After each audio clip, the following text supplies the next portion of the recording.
talking again about progress, there was a comment that caught my eye about Albania and its progress. Obviously, that was tied to North Macedonia for some time.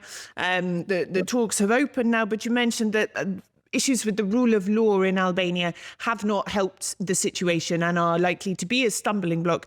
Can you elaborate a bit more on that, what your concerns are exactly with Albania and the rule of law? I mean, I think one concern, which is rather obvious, is the question of corruption. And this is not a secret, and you know it, and I know it, and you talk to people in Albania, and you see how completely natural this actually comes.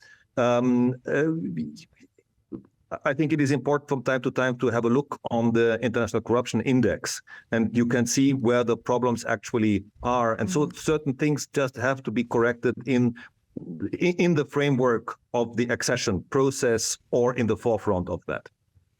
That was going to be one of my other questions. You know, rule of law issues, corruption issues.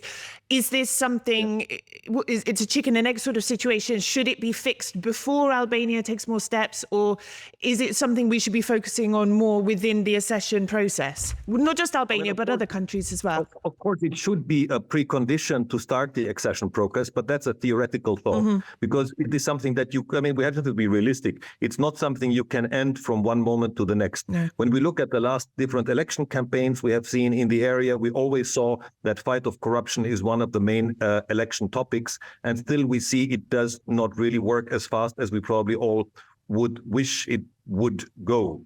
So yes, it is something, it's an ongoing process. And it's an ongoing process, let's be honest, that exists all over the world. It's not only a question of the Western Balkans or Southeast Europe. That's not it. It is just rather rampant in certain countries that have to take steps to kind of reduce that. So yes, rule of law definitely should be a precondition for the accession process. But let's say fight of corruption is, of course, always an ongoing fight. I want to talk as well about the situation with the opposition in Albania. The opposition, as I'm sure you know, I mean, it's splintered. I'm not sure even how many factions there are at the moment. Do you think this is hampering the process? I mean, we've had scenes of parliament, you know, fires in parliament and people trying to climb through windows. This can't be helping internationally, sort of the perception of Albania joining the EU. But do you see a solution for this? How obviously we need an opposition that functions, that works.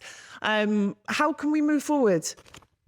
Well, I'm definitely not well enough informed to actually analyze this in detail. But of course, I am seeing the general picture that Albania does on the international spectrum, and there is definitely room for improvement. There is no doubt about that.